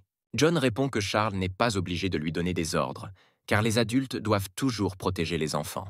Selon les règles du jeu, n'importe qui peut être attaquant et défenseur, et vous pouvez changer de place à tout moment. Le jeu commence, et les premières cartes de l'équipe attaquante sont le poing, et pour l'équipe défensive, le haut du corps. L'attaquant frappe John d'un coup puissant, causant des dommages importants aux organes internes. John attrape le foie, notant que son adversaire sait exactement où frapper. Les rôles sont inversés, et John obtient la carte Eye Attack et le défenseur obtient la carte Ear Defense, ce qui amène John à décider de rater son attaque. Au prochain changement de rôle, en fonction des cartes, l'attaquant frappe John au front avec son coude. Dans la série de changements de rôle suivante, John n'a jamais obtenu de carte lui permettant de lancer une attaque, il a donc raté ses attaques une par une. John garde à peine le contrôle de lui-même face à l'injustice et espère avoir l'occasion de frapper son adversaire au moins une fois. Le roi aux cheveux verts s'approche de l'attaquant et lui demande s'il le frappe correctement, changeant de rôle avec lui. John se rend compte que son corps commence lentement à défaillir, notant qu'en plus de tout, ses blessures se sont ouvertes. Soudain, Charles dit que lui aussi change de place avec John, ce qui le choque. Charles répond qu'il va vérifier quelque chose et demande à John de lui faire confiance. L'agresseur regarde Charles et l'interroge sur le fait qu'il n'a apparemment pas encore été battu. Dès que le round commence, il envoie un puissant coup de genou sur la poitrine de Charles. Charles, souffrant énormément, ne peut retenir son envie de vomir et se vide le ventre pendant que le leader ouvre la zone de frappe à la deuxième équipe. Selon les cartes, l'équipe de Charles doit frapper le front avec le majeur. Charles s'indigne d'un tel échec, mais John dit qu'ils ont finalement de la chance et s'approche de son adversaire. John délivre un puissant craquement qui fait reculer l'ennemi, du sang jaillissant des 2 narines. Le personnage principal tombe en extase en réalisant qu'il a enfin réussi à frapper ses adversaires détestés. L'adversaire essaie de reprendre ses esprits et ne croit pas avoir été frappé avec une telle force avec un doigt. La prochaine carte de l'équipe aux cheveux verts porte malheur. Elle rate donc son tour. Le déroulement du jeu change et John obtient des cartes normales, qu'il utilise avec grand plaisir, assommant l'esprit de son adversaire. Le défenseur de l'équipe verte demande à son allié d'échanger sa place avec lui. Cependant, il lui ordonne de continuer à attaquer, disant qu'il ne fera qu'attaquer. Charles comprend et se prépare au fait que la prochaine carte d'attaque pourrait réussir pour l'équipe ennemie et se prépare à y résister à tout prix. L'équipe adverse reçoit un coup de pied au ventre et une force écrasante frappe Charles. Cependant, rassemblant toute sa détermination dans un point, il se lève et reste conscient. Le défenseur de l'équipe aux cheveux verts crie après Charles, exigeant qu'il abandonne déjà pour ne plus se faire toucher. John reçoit un coup de poing dans le nez et remercie Lady Luck pour cette opportunité. Se balançant de toutes ses forces, il frappe le défenseur, le faisant reculer à grande vitesse. Le défenseur frappe le roi, permettant à John d'en éliminer 2 d'un seul coup. John regarde les 2 adversaires inconscients et demande à l'autre s'il a enfreint les règles. Le présentateur répond cependant calmement qu'il ne voit ici aucun problème. Charles félicite John pour sa victoire, ne croyant pas qu'ils aient réellement gagné. Charles explique que selon son idée, l'efficacité des cartes d'attaque dépend du nombre de coups reçus par le roi. John félicite Charles pour son ingéniosité, disant qu'il était quand même brillant. Cependant, Charles change soudainement de visage, disant que, apparemment, le jeu n'est pas encore terminé, notant qu'ils n'ont reçu aucune récompense. L'animateur annonce le dernier jeu intitulé Uprising and Suppression. Selon les règles, les 2 derniers joueurs ne forment plus une équipe et jouent les rôles individuels de roi et de villageois, dont les objectifs sont de vaincre ou de forcer l'adversaire à se rendre. Charles ne croit pas qu'ils devront s'entretuer et dit qu'il doit y avoir un autre moyen. Cependant, John interrompt son raisonnement en lui donnant une forte gifle. Il dit à Charles d'arrêter de parler comme un faible et d'accepter la réalité qu'il devra le combattre. John ajoute que, entre autres choses, c'est une très mauvaise personne. Charles comprend qu'il s'agit d'une bataille initialement inégale dans laquelle il ne gagnerait pas même s'il était armé, mais il n'aura pas d'autre chance. John taquine Charles en disant que sa sœur ne lui était pas si chère s'il se comporte de manière si peu sûre d'elle. Charles ne comprend pas ce que John veut dire, ce à quoi le protagoniste lui rappelle qu'il a dit qu'il sauverait sa sœur. Mais maintenant ses véritables intentions sont visibles. John ajoute que sa sœur a probablement encore du mal à gérer tout ce qui lui arrive à cause de lui. Mais il n'est toujours pas pressé de l'aider. John suggère que sa sœur est peut-être déjà morte, ce à quoi Charles lui crie en larmes et lui jette les poings. John esquive facilement l'attaque de Charles, disant qu'il est trop fier pour combattre un enfant. Le personnage principal dit à l'enfant que si Charles parvient à le frapper une fois, il abandonnera. Charles se précipite pour attaquer, et John affirme mentalement que le monde actuel est un endroit cruel. John fait trébucher Charles en continuant à penser que le désir ou le désespoir à lui seul ne mènera à rien. Du point de vue du personnage principal, la seule chose qui peut sauver des personnes chères ou lui-même est le pouvoir ou l'argent. John conclut que le pouvoir et l'argent peuvent être le fruit du travail ou le résultat du désespoir. Charles se précipite à nouveau sur John et parvient à lui porter un coup. John sourit à Charles et dit à l'hôte qu'il abandonne. Le présentateur rapporte que le résident a abandonné, annonçant Charles comme vainqueur. Après un certain temps dans un endroit sûr, Gyllenhaal soigne les blessures de Charles. Gyllenhaal demande à Charles combien d'argent il a reçu en récompense, ce à quoi il répond que son prix était de 700 millions. John a perdu 200 millions de won. Il n'est donc pas de la meilleure humeur. Walter demande à John s'il a perdu volontairement le dernier match, ce à quoi il ne donne pas de réponse précise. Walter remercie John pour ses actions, disant que grâce à lui, il sera bientôt libre. John demande à Walter si Charles achète sa liberté pour cela, ce à quoi Walter répond qu'il avait déjà l'argent pour cela, mais qu'on lui a posé une condition supplémentaire. Sur la base de cette condition, Charles devait prendre la première place dans ce jeu. Sinon, il ne verrait pas la liberté. Walter conclut qu'à la fin, Charles a gagné 700 millions et la liberté. Mais tout cela n'est qu'une sorte de terrible blague, car quelqu'un doit subir des tests supplémentaires et quelqu'un obtient immédiatement la liberté. Selon lui, tout est finalement entre les mains de l'organisateur, qui possède d'incroyables capacités de piratage informatique qui peuvent paralyser tout le système national. Cependant, selon Walter, John ne devrait jamais oublier qu'aujourd'hui, il a sauvé quelqu'un de cet enfer. Il demande également à John comment lui donner 400 millions, lui proposant plusieurs options, notamment le transfert sur un compte, en espèces ou sur un lingot d'or. John commence à saliver, pensant que les lingots d'or pourraient être les mêmes que dans la série télévisée et dans les films. Walter place devant lui 5 lingots d'or brillants de 80 millions chacun. John est aux anges, heureux que l'or soit bien plus beau qu'il ne l'imaginait. Gyllenhaal dit à Charles que John aime trop l'argent, ce à quoi il dit qu'il pense qu'il est cool. Cependant, comme le note Charles, John se comporte parfois un peu trop étrangement. John se tourne vers Charles et lui dit que c'est un gars formidable. Il ajoute que s'il ne l'aide pas à retrouver sa sœur, il peut appeler et John l'aidera certainement. Au bout d'un moment, Gyllenhaal emmène Charles et John les suit du regard, agitant la main vers le garçon. Walter demande à nouveau à John s'il souhaite les rejoindre, ce à quoi il répond qu'il est toujours avide d'argent. Walter rit et s'en va en disant qu'un jour il viendra encore vers nous, puis ils reparleront, et John lui souhaite bonne chance en prenant soin de lui.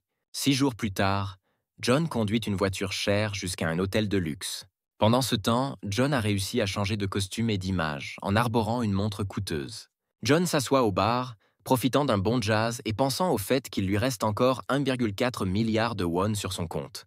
Selon les calculs de John, la valeur de l'or est de 400 millions de won, et la valeur de la voiture et de la montre volées au patron est de 300 millions supplémentaires. Ainsi, John se rend compte que sa richesse totale est d'environ 2,1 milliards de won.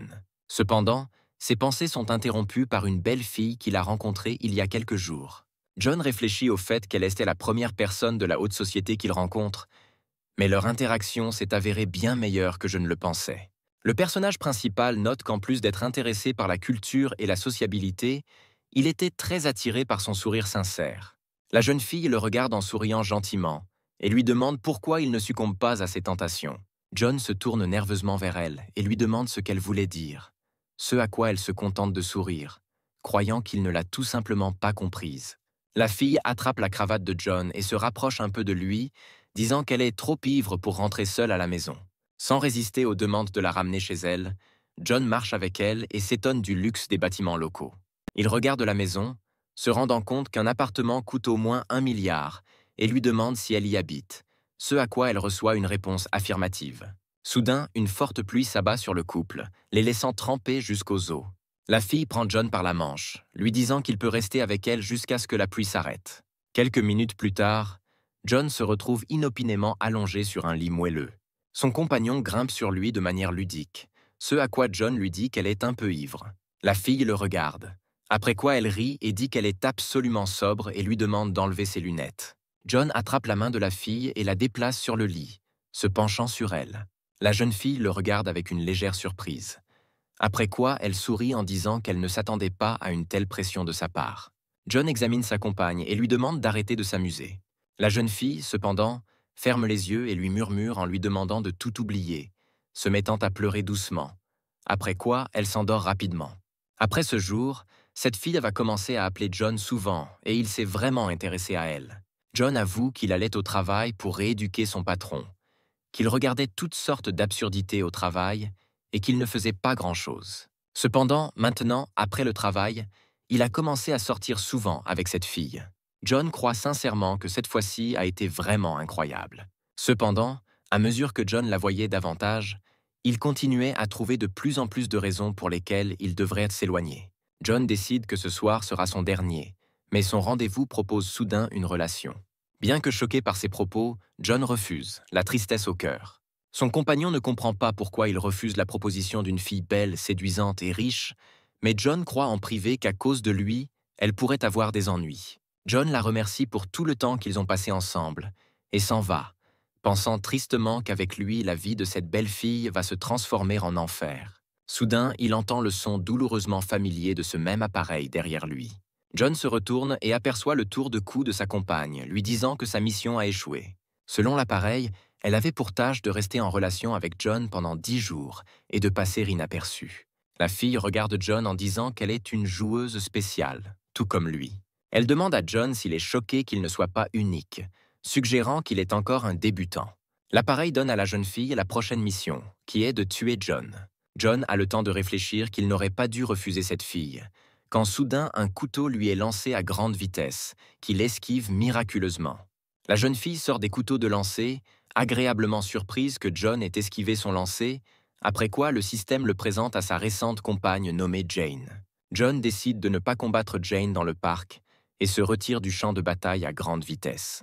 En fuyant Jane, il accède à son appareil et demande d'échanger un objet aléatoire. Jane part à la recherche de John dans la forêt, disant qu'il aurait dû lui parler plus tôt de sa formation. Elle dit ouvertement qu'elle a vraiment besoin d'un homme fort, et s'il s'avère que John est plus fort qu'elle, alors elle l'aimera vraiment. En entendant des bruits suspects, Jane lance un éventail de couteaux dans les buissons, mais il n'y a personne. Soudain, John s'approche de Jane et lui jette sa veste pour détourner son attention. Jane coupe instantanément sa veste et attaque John, mais il intercepte son couteau avec de nouveaux gants. John recule un peu et demande à Jane ce qu'elle fera s'il est plus fort. Après cela, il active une autre fonction de ses gants, à savoir la possibilité d'utiliser des décharges électriques. Jane est très surprise du gadget utile que John s'est procuré, tandis qu'il lui demande si elle faisait semblant de ressentir ses sentiments. Jane lui demande pourquoi il demande cela, car tout est déjà à la surface. Après avoir versé une larme avare, John dit que pour avoir joué avec les sentiments d'un homme, Jane sera punie de 50 000 volts. Jane admet qu'elle est un peu impressionnée par les compétences et les gadgets de John. Cependant, elle ajoute que ses jouets ne serviront à rien s'il ne parvient pas à l'attraper.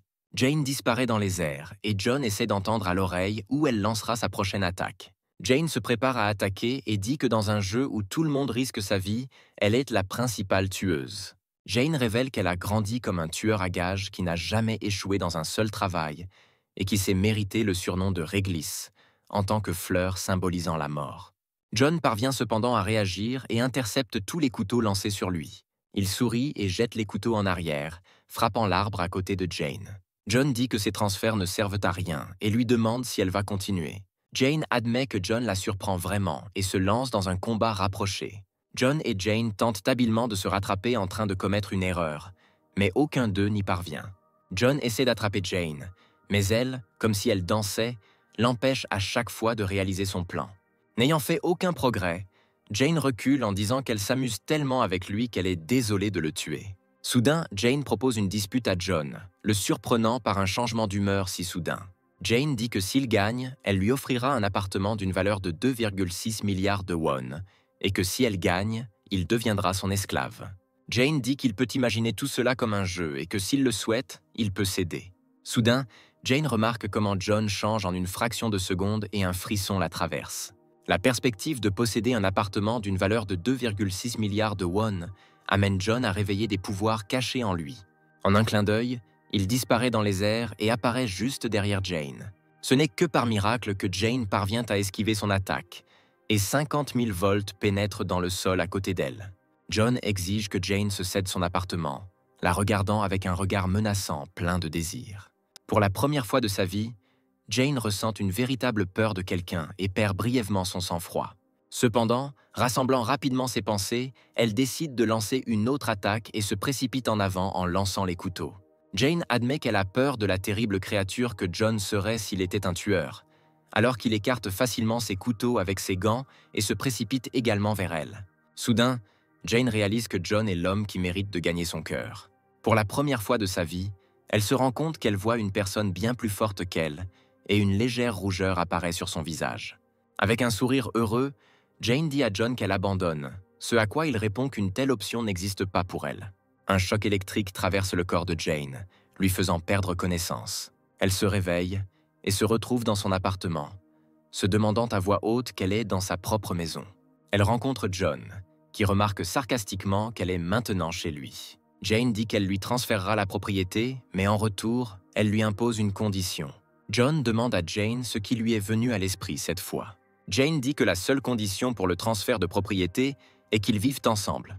John est surpris par cet état, mais Jane rappelle que leurs paroles n'étaient que des mots et n'étaient en aucun cas certifiées par des documents, ajoutant qu'elle pourra l'aider avec des informations sur les jeux, qualifiant cette cohabitation de forme de partenariat.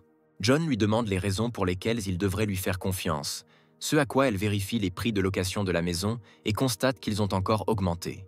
Changeant instantanément de visage, John tend la main à la jeune fille, acceptant ses conditions. Jane serre la main de John, le regarde avec amour dans les yeux et lui demande s'ils doivent rédiger un accord de cohabitation. John ne s'y oppose pas, commençant ainsi une période d'étrange cohabitation entre l'assassin et le soldat des forces spéciales. Après un certain temps, John reçoit une tâche selon laquelle il doit trouver un lycéen nommé Tobias et obéir à ses ordres. John dit que Tobias adore écrire des histoires sur les intimidateurs à l'école et leurs victimes. Dans ses récits, qu'il continue de publier, les victimes sont les personnages principaux. John parle de tout cela avec assurance, car il est désormais victime de cette violence. Quelques minutes plus tôt, John retrouve Tobias et ses amis, déguisés en écoliers. John décide de faire l'idiot et trébuche sur place et tombe au sol, faisant tomber son portefeuille de son sac à dos. L'un des hooligans récupère le portefeuille de John, lui demandant combien d'argent il contient et s'il s'est saoulé. En regardant John, Tobias dit qu'il cherchait un nouveau jouet, mais qu'elle l'a trouvé elle-même. John se réjouit mentalement d'avoir réussi à trouver Tobias si facilement et continue de jouer l'image d'un nerd et laisse échapper involontairement un petit rire. L'intimidateur se met en colère parce que John rigole et décide de le frapper de toutes ses forces pour lui apprendre les bonnes manières. John continue de prétendre être un faible et un lâche se recroqueville devant le coup, se disant mentalement qu'il doit faire de son mieux. Ayant jeté l'argent devant les hooligans, il crie désespérément, leur demandant de ne pas le battre. Ce cri effraie incroyablement l'intimidateur, même s'il essaie extérieurement de ne pas l'admettre. L'un des amis de Tobias dit qu'ils ne vont pas le tuer, ordonnant à John de donner son numéro afin qu'il puisse l'appeler plus tard. John partage ses contacts, se réjouissant mentalement qu'il le considère comme une cible facile. Tobias dit à ses amis qu'ils doivent y aller et ils partent, prévoyant de boire avec l'argent. Tobias ajoute qu'ils doivent mieux connaître leur nouvel ami et organiser une cérémonie de bienvenue. Quelque temps plus tard, John et les hooligans se retrouvent dans un appartement où les hooligans boivent et discutent. Un des amis de Tobias prend une tasse avec une boisson dans laquelle flottent plusieurs mégots de cigarettes et demande à John pourquoi il ne boit pas. Il lui conseille d'en boire jusqu'à la dernière goutte, sinon il subira un triste sort. En disant cela, il désigne un jeune homme qui est battu par le deuxième ami de Tobias. Le gars s'évanouit et un autre ami, l'appelant par son nom Fred, court vers lui et commence à lui donner des coups de pied, le réprimandant pour avoir osé s'évanouir. John regarde ces terribles brimades et coups, essayant de se contrôler. Prenant dans sa main une tasse de bouillie boueuse qu'on lui a proposé de boire, John la jette avec force au visage de l'intimidateur, disant que sa main tremblait de peur. L'intimidateur devient fou furieux, attrapant John par la cravate et criant qu'il ne vivra pas. Tobias l'interrompt en lui disant de ne pas faire de bêtises, car aujourd'hui est un jour important. L'intimidateur libère immédiatement John, disant qu'il va tout préparer tout de suite. Après un certain temps, les hooligans continuent de s'asseoir dans l'appartement et entendent des pas approcher. Après un certain temps, un homme d'âge moyen entre dans l'appartement et dit à Fred qu'il est chez lui. L'homme essaie d'allumer la lumière lorsqu'il rencontre soudain les hooligans devant lui, avec John, assis à une petite table sur laquelle se trouve un gâteau avec une bougie. L'homme, qui est le père de Fred, suppose que Tobias et ses amis sont les amis de Fred, ce à quoi il répond par l'affirmative, ajoutant qu'ils sont venus en l'honneur de son anniversaire. Le père de Fred regrette de ne pas lui avoir acheté de gâteau, ce à quoi Tobias lui assure que rien de grave ne lui est arrivé, car ils ont passé un merveilleux moment avec Fred. Fred sourit, confirmant ce que Tobias a dit et dit à son père de ne pas s'inquiéter. John observe la situation en silence, essayant de comprendre pourquoi Tobias propose ce spectacle écœurant. Le père de Fred est heureux que son fils ait des amis aussi honnêtes et serre la main de Tobias. L'homme trompé remet l'argent à Tobias, disant qu'il devrait y en avoir ici assez pour couvrir le coût d'un gâteau et autre chose. Tobias refuse, disant qu'il ne le faisait pas pour la récompense, notant que le père de Fred l'a gagné grâce à un travail acharné, notant que l'homme travaille comme un punching ball vivant. Pendant que Tobias parle à son père, son ami se rapproche de Fred et l'appelle. Il lui demande s'il peut frapper son père au visage s'il donne 10 000 won. Tobias dit poliment au revoir au père de Fred, disant qu'il est temps pour eux de partir. Mais John décide de rester un peu plus longtemps. John sort sur le toit et trouve Fred assis sur un banc. Il s'approche et lui demande comment il se sent, disant qu'il a été forcé ici par ces voyous. Fred conseille à John de changer d'école. Sinon, Tobias ira au fond de ses faiblesses et ne s'arrêtera que lorsque John lui obéira. John demande à Fred quelle est sa faiblesse, ce à quoi il répond que sa faiblesse est la famille. Fred dit que sa mère est à l'hôpital que possède le père de Tobias et que grâce à cela, elle peut y rester gratuitement pendant que lui et son père économisent pour l'opération. Selon Fred, en échange de cette faveur, il doit endurer toutes les brimades pour que sa mère se remette sur pied. John comprend pourquoi Fred suit les ordres de Tobias, disant qu'il devra le faire aussi, mais exprime immédiatement des doutes sur le fait qu'il puisse le supporter beaucoup plus longtemps. Il ajoute que si Fred garde toujours la négativité en lui, il mourra simplement de colère. Il invite Fred à se rafraîchir, ajoutant qu'il a pas mal d'argent. Le lendemain matin, John se prépare à nouveau pour l'école, pensant à un plan d'action, se parlant tout seul. Jake s'approche doucement de lui et lui demande s'il s'inquiète de quelque chose. John a peur et lui demande pourquoi elle fait ça et ce qu'elle fait dans sa chambre. Jane rappelle à John qu'ils vivent désormais ensemble et lui lance un autre regard affectueux.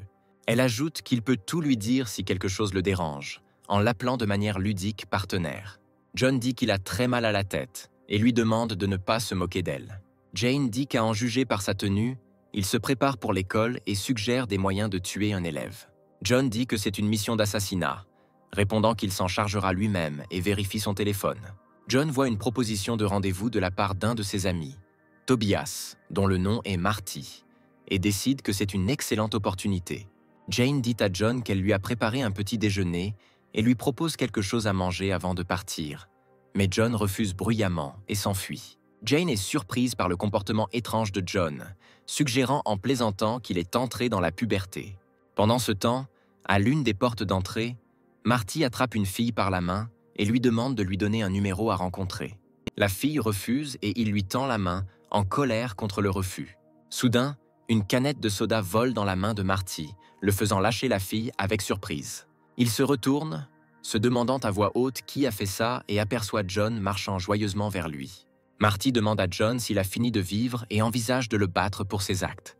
Cependant, John décide de se venger de tout ce qu'il a subi et lui porte un puissant coup au ventre. John confronte Marty à un choix dans lequel soit il le laisse tranquille, soit il lui rend service. John ajoute qu'il peut le frapper à nouveau pour le faire réfléchir plus vite. Marty est d'accord, disant qu'il fera tout ce que John dit et demande ce qu'il doit faire. John jette l'argent à Marty, disant qu'il devrait le prendre et garder secret tout ce qui s'est passé. Selon John, à tous autres égards, Marty devrait vivre comme avant et tout faire naturellement.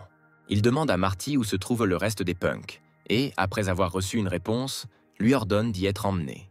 Après un certain temps, Tobias dit à John que c'est maintenant son tour. Il tient Fred, exigeant que John ne lui pique pas ses forces et ne le frappe pas correctement.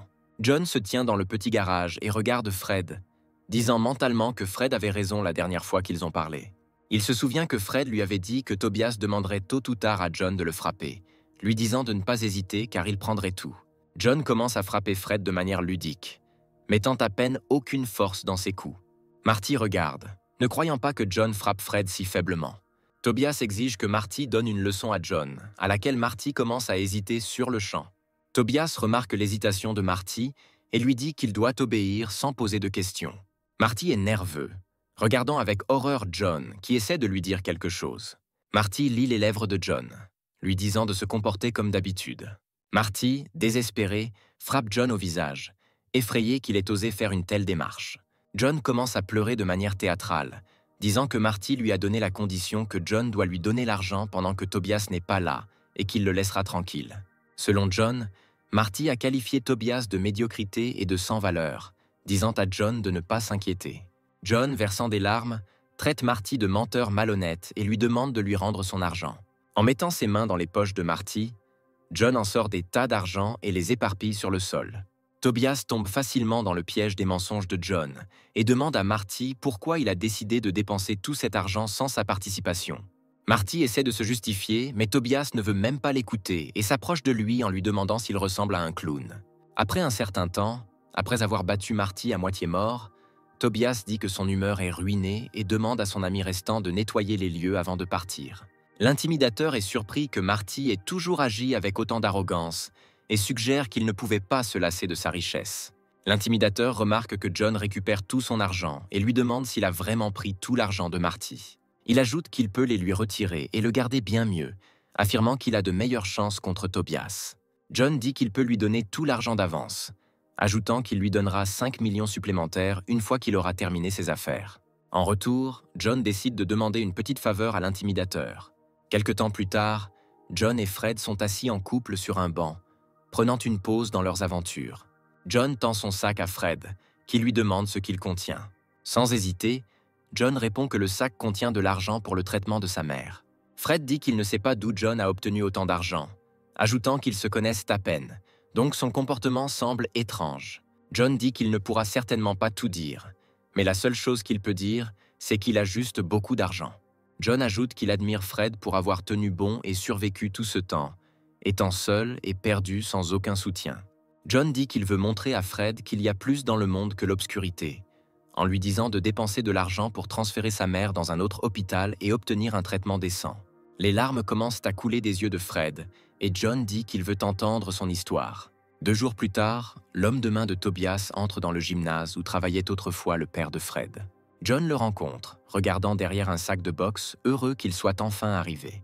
John dit à l'intimidateur qu'il voulait lui demander de s'entraîner, ajoutant qu'il lui donnerait 5 millions de won s'il gagne. L'intimidateur est surpris par ces conditions et demande à John s'il va vraiment le payer pour avoir gagné.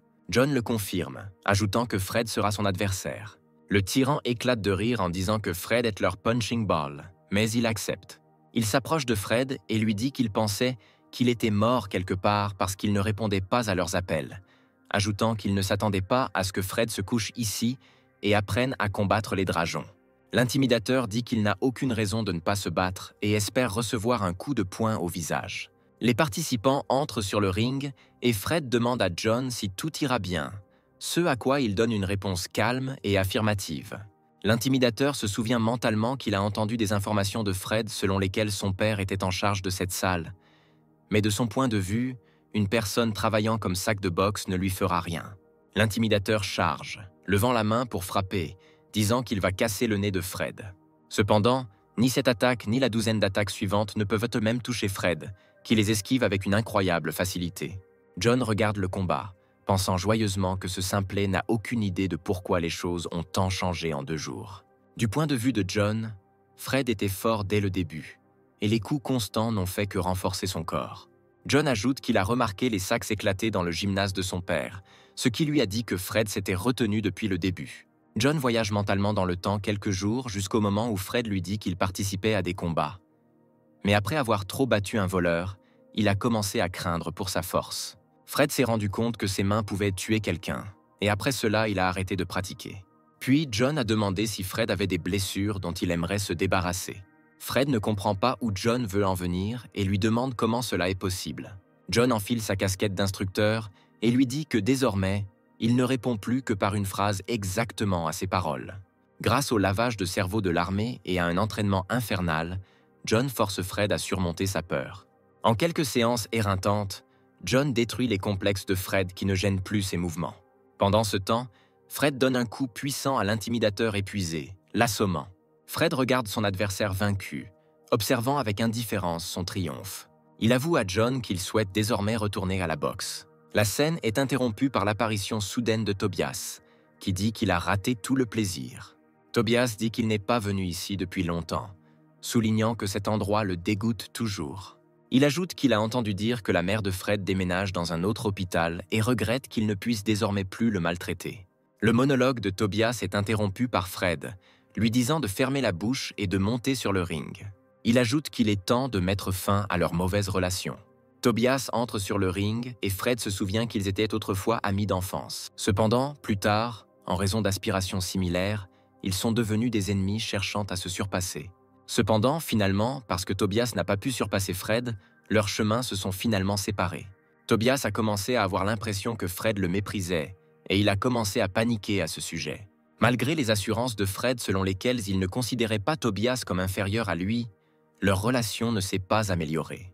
Finalement, Tobias a quitté la pièce et a emprunté une pente glissante. En tant qu'ancien boxeur, Tobias excellait dans les combats de rue et en sortait victorieux.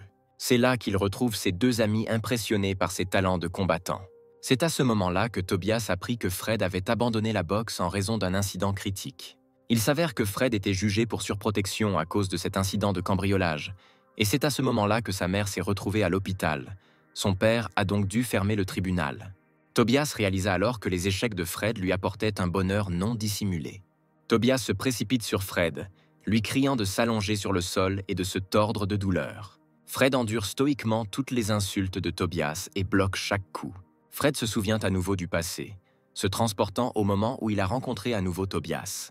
Tobias a déclaré que son père pouvait couvrir la totalité du coût du traitement de la mère de Fred. En retour, Tobias exige que Fred soit son jouet et obéisse parfaitement à ses ordres. En réponse à l'étonnement de Fred, Tobias dit qu'il fera quelques tests et que si Fred lui désobéit, sa mère ne recevra pas de traitement gratuit.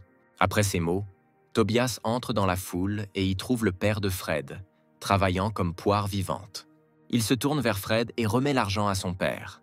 Après cela, il commence, sans se retenir, à le battre devant Fred. Fred ne pouvait pas bouger, se consolant avec des paroles sur le bien de sa mère, puis son père le remarqua. Il demande à Fred s'il est surpris que son père fasse quelque chose comme ça. Son père a encouragé Fred à ne pas s'énerver, lui disant que ses enfants ne pourraient jamais le frapper fort. D'un de ses coups, Tobias parvient à percer les défenses de Fred et à le frapper à la joue. Cependant, réalisant qu'il ne sera plus un misérable lâche, Fred se précipite en avant, esquivant le prochain coup de Tobias. Profitant de l'occasion, Fred porte un coup sérieux au corps de Tobias, le faisant chanceler en arrière et tomber à genoux. Fred se rapproche de Tobias et lui dit de se lever et de continuer à se battre. Malgré sa rage bouillonnante, Tobias ne parvient pas à attaquer Fred et continue d'être touché. Fred demande à nouveau à Tobias de se lever et dit qu'il épargnera sa face cette fois. Tobias dit à Fred qu'il reconnaît ce regard arrogant qu'il déteste le plus. Tobias enlève ses gants et sort un cran d'arrêt, disant qu'il le fera arrêter la boxe pour toujours. Fred commence à regarder Tobias avec surprise et il lui demande s'il avait peur. Cependant, John, se rapprochant de plus en plus de Tobias, lui dit qu'il a franchi la ligne. Tobias se retourne et lance un coup de poing, mais John l'esquive facilement. Il arrache le couteau des mains de Tobias, lui disant qu'il a failli le frapper. Lorsque Tobias lui demande de rendre le couteau, John enlève ses fausses dents, lui disant qu'il n'est même pas botaniste. Il s'avance vers Tobias en lui disant qu'il devrait le combattre aussi. Après un certain temps, Tobias n'a plus d'espace de vie et il demande grâce en larmes. John lui dit qu'il l'a averti de ne pas franchir la ligne, notant que c'est pour cette raison qu'il ne s'est pas retenu. John reçoit une notification l'informant qu'en raison de l'échec d'une mission, il recevra une punition aléatoire. Fred demande à John avec surprise qui il est, le plongeant dans une légère stupeur. Cependant, sans attendre de réponse, il suppose que John est un professionnel qui ne combattra pas les gens ordinaires. Fred dit qu'il veut toujours remercier John pour tout ce qu'il a fait, parce que tout ce qui s'est passé aujourd'hui, c'est grâce à lui. John dit qu'il a fait cela parce qu'il avait reçu de l'aide quand il était jeune, ajoutant que si Fred le voulait vraiment, il pourrait le rembourser lorsqu'il réussirait. John conclut mentalement que l'argent est déterminé par le propriétaire qui le possède, ajoutant que pour certains, c'est une opportunité de se présenter au-dessus des autres, et pour d'autres, c'est une opportunité de commencer une nouvelle vie. Pendant ce temps, le système impose une punition à John, à la suite de laquelle une véritable chasse lui est annoncée.